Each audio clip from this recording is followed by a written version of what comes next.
Hey guys, welcome back to my channel. Welcome back to another video, and today I'm going to be reviewing the second book in the Reckoner series, the sequel to Steelheart, Firefight by Brandon Sanderson. So after the death of Steelheart at the hands of David, we find the Reckoners of New Chicago plagued by assassination attempts from the leader of Babylon Restored, which was previously known as Manhattan. So in the sequel to Sanderson's Reckoner series, we are transported to a very unique new city. The leader of Babylon Restored, Regalia, possesses immense control of water and has essentially flooded the city, leading to people living off the rooftops of the city. But that actually isn't the only new feature of this city. Strange aspects of the city also include like plants and trees that grow indoors without needing any sun at all. There are warm waters that are really irregular for that area of the world.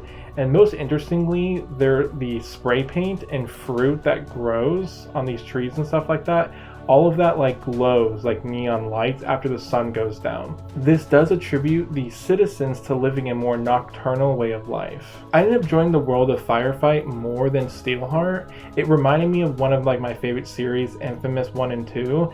If you've actually played those games, it does also play with the good and evil morality and superpowers, so I thought it was really fitting. And this actually leads me to my next favorite part about the book. After the discovery of the uncontrollable urges the epics get from book 1, we are often faced with these choices and ideas as the Reckoners work to kind of kill these epics. And this struggle is all the more personal as David has to struggle with helping Prof become the hero that he thinks he could be.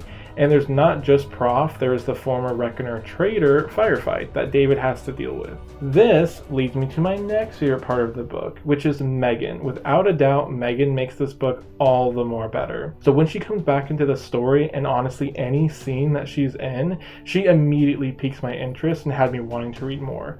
Like, no offense to David, but just on his own, I'm just not a fan. This actually finally brings me to my only negative, really, and it's just I'm not vibing with David's quirkiness. Like, I really wish I could like David more. It would make this almost a perfect series for me, but his metaphors or similes, his like quirk that he has, just kind of puts me off. The dialogue just isn't fun for me, or the inner monologue isn't. What actually helped me like his character though, and secure that 5-star rating that I gave this book, is that with the addition of this like unique city, we can see David dealing with the phobia of water. It was a very nice touch on Sanderson to delve deep, pun, and introduce this weakness to our protagonist. It makes the location feel even more interesting and dynamic. There's a lot of like positives and negatives to this new world that affects the people around them and our main character. It was really well done.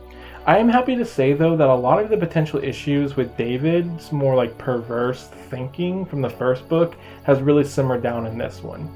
He still has like a wandering eye, but honestly it feels kind of natural. I don't think it's uncommon to linger on the physicality of people around us. And I think that leaving behind Abraham and Cody, mostly Cody, actually attributed to this, because I think that's where a lot of the inappropriateness came from, is like the back and forth between Cody and David.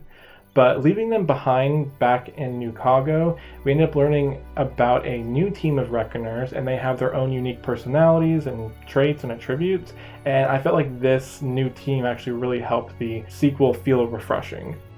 Lastly, I just gotta say that the last quarter of this book like knocked it out of the park. Like, I love trusting Sanderson to pull in all of his foreshadowing and all the hints that he gave throughout the way, so that we're just honestly slammed with like non-stop reveals that leave me like exhilarated and excited for like what comes next. So not to mention, we were actually starting to get hints at Calamity, what it is, like what it can do, stuff like that. And this ending just has me thinking I have no idea what Sanderson will finish up this trilogy with, but I'm excited. So if you don't want like any hints really, I would consider this last part a spoiler, but I just had to kind of like gush a bit about the general idea of this book. So one thing I've really struggled with is finding a really nice novelization of superheroes, but I'm really happy to see how this superhero series is turning out. I didn't really expect it to be all powered people are villains, and honestly after this book we are starting to see some exciting turns in this like heroes fighting villains like mentality or story setup. So I did have like a prediction at the end of my Steelheart review where I was kind of hoping that not all villains were going to stay powered. Like we're going to have like some cross-powered battling and stuff like that. And this actually had a good amount of that. And I can only expect the third one's going to be so much better. Because fingers crossed that a certain event in this book that seems to have not changed a certain character is actually utilized in book 3. And I'm hoping it doesn't come off cliche or anything like that, but I'm still hoping it's going to happen in a certain way. So that's about as much as I'm going to beat around the bush about that spoiler.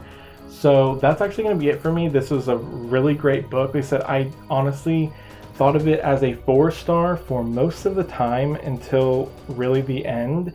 And like I said, any scene where Megan started showing up, it just kind of like brought that like a little bit higher, and the ending just like secured that 5-star. I was incredibly happy with this book, and I thought it was a lot better than book 1. So that's gonna be it for me, guys. If you had any thoughts about this book or about this series, let's discuss it down below and let me know what you guys thought. So I hope you all have a great day. I'll see you all next time. Bye now.